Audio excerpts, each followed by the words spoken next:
opportunity at this point pass you by without trying to put points on the board. Every second is going to count if they want to try and climb back into this game. Warhawks do receive the kick at the other side of halftime. Bakar kicks this one to the ground, bounces off a player as he tries to get upfield. That is number 50 for St. Norbert. He's on our roster, on the rosters we have up here, is not officially listed. Yeah, not too sure on that one. But at any rate, 40 seconds to go here in the first half.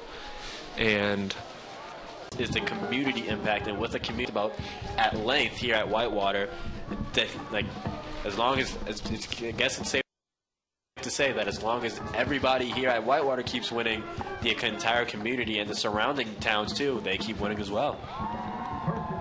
Yeah, there's a winning tradition at a lot of things around here. Obviously, all the different national championships in athletics, but also in the program, educationally and in life, with getting hired before graduation and things of that nature. A lot of a lot of these students end up having very successful careers launched from the experiences that they have here in Whitewater, and it's a special place. We've talked about it many times before, but it's a family atmosphere, and this football team is really just a microcosm of the success that Whitewater has had. 1st and 4. Make that 2nd and about 4. Best field positioning St. Norbert has had all game. Bookmeyer gets wrapped up, gets nothing going on that one. Yeah, Warhawks still fighting there. Got their big guys back in on the goal line. Nick Froland in there, Trevor Boyle, trying to deny them the end zone, and these guys still fighting.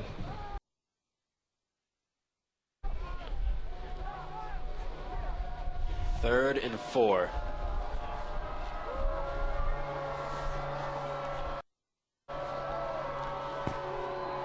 Becker ready to receive the snap.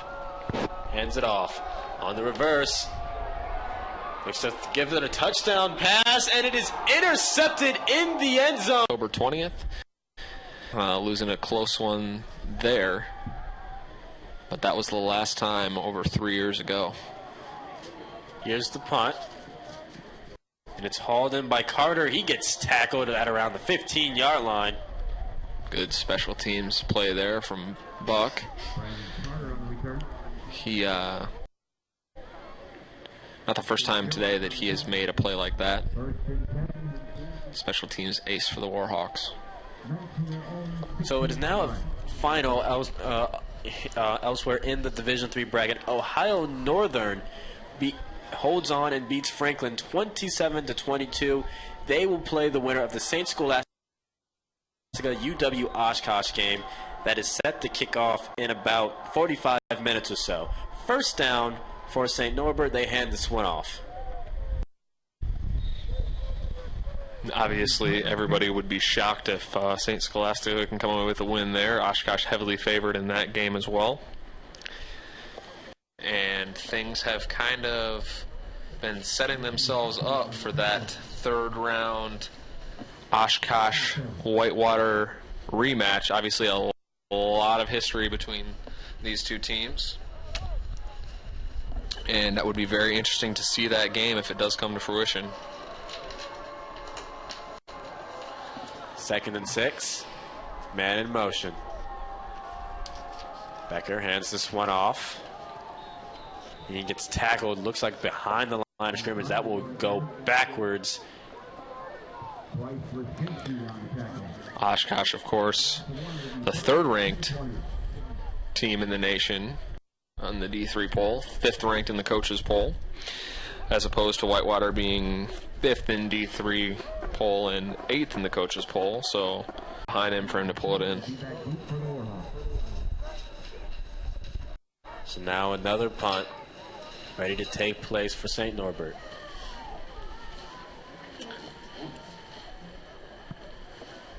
And good high end-over-end kick. Stordo tries to haul this one in, gets tackled immediately.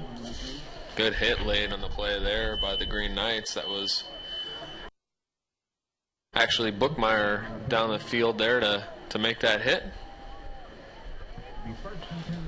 Getting it done in all facets of the game. They'll spot this one at the 39-yard line, looks like. And that's where the Warhawks will start this drive.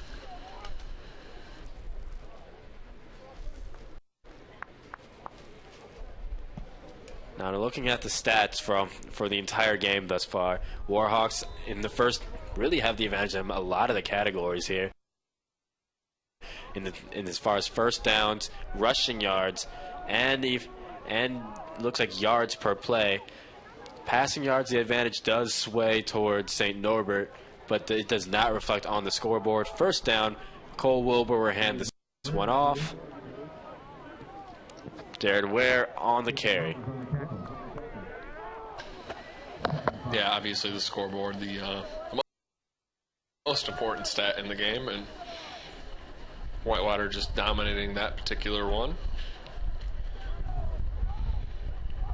And, we thought here in the second half that they were going to have a couple of opportunities to change their luck. With the 3 and out in the beginning and the great field position, weren't able to capitalize there.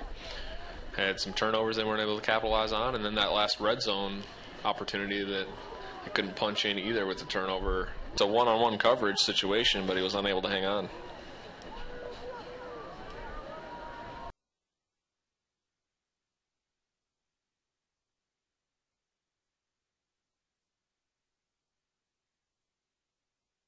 Becker drops back to pass again, hits as he's thrown, gets slams down really, and almost intercepted.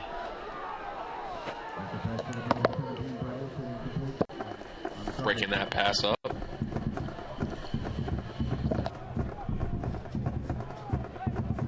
So now 3rd and 10. Under 6.5 left to play in this game.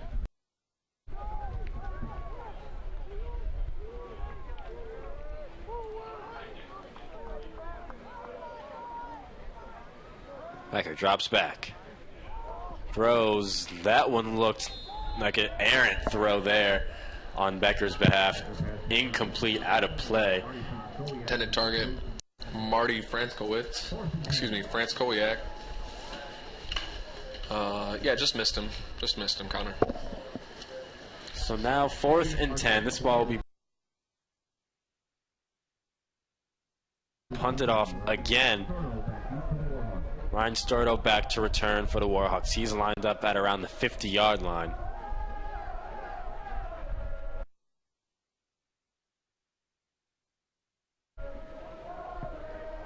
Line drive punt.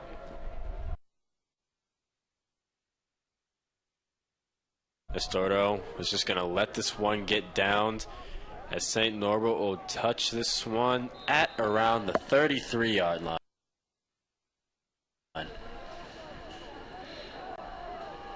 Yeah, line drive is an understatement on that kick, man. Set to receive the snap. 1st and 10. Shotgun formation. And he gets sacked!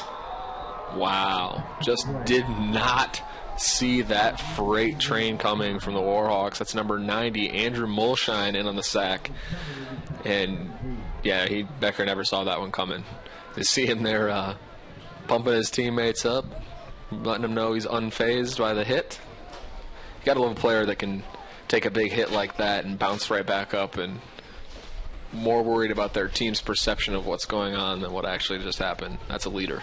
St. Norbert definitely have themselves a great leader in the form of Becker, a very active quarterback. You've saw him time in and time out, like escaping that front 7 of the Warhawks. So they definitely have a man they can build around for years to come. As there he goes again, the fleet-footed Becker, as he gets tackled and gets out of play. Finishing that run in style there with a little stiff arm to finish off that play. Hasty, the victim for the Warhawks there, forcing him out of bounds and taking that stiff arm. So it'll be 3rd and 11. 30 seconds left to go in this ball game. You got to wonder if St. Norbert is going to take a shot here just because. One last chance just for pride. Carter in motion. Becker drops back. Steps up in the pocket. He's going to take it himself. Goes around. Goes to the right sideline. Has some room to run. Tries to make a move. Gets out of bounds. So it is a first down for the Green Knights. And Becker showing everyone, especially on the St. Norbert side of things and the Warhawk side of things, that he could be potentially be a force to be reckoned with for the next few years. As the teams will line up and shake hands, a lot of mutual respect between these two teams. And the 31st meeting between them goes to the Warhawks. Yeah, a definite mismatch right from the start. Looked to be a good game at first. St. Norbert, especially with the rushing attack, came out just the way you thought they would, but it fizzled out late as Warhawks really keyed in on everything that St. Norbert had to throw at them.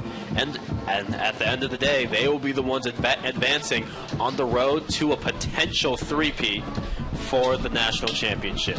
Yeah, it wasn't for lack of effort that the Green Knights went down here today. Just unable to handle this powerhouse football team. Everything stacked against them, and they fought hard and definitely, as you said, came out of the gate strong, but just weren't able to get it done.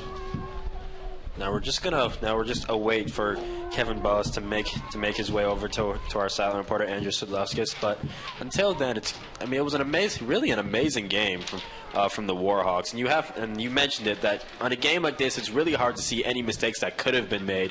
But of course, not every game is perfect, even though it may look like it from a spectator's point of view. So if there was anything that Warhawks should improve on for next week, what do you think that would be? Well, it's tough to say. When all three phases of the game are clicking as well as they were, but I think the one that's been standing out all year is they've got to stop putting the ball on the ground. The ball security issues that they've had this year, they've been fortunate to have only lost as few of the fumbles as they have this year. They put a lot more on the ground that they've been able to get back, and the ball's not always going to bounce your way, so you got to keep that thing high and tight, especially going into these more competitive matchups where a turnover like that can really swing the pendulum of momentum.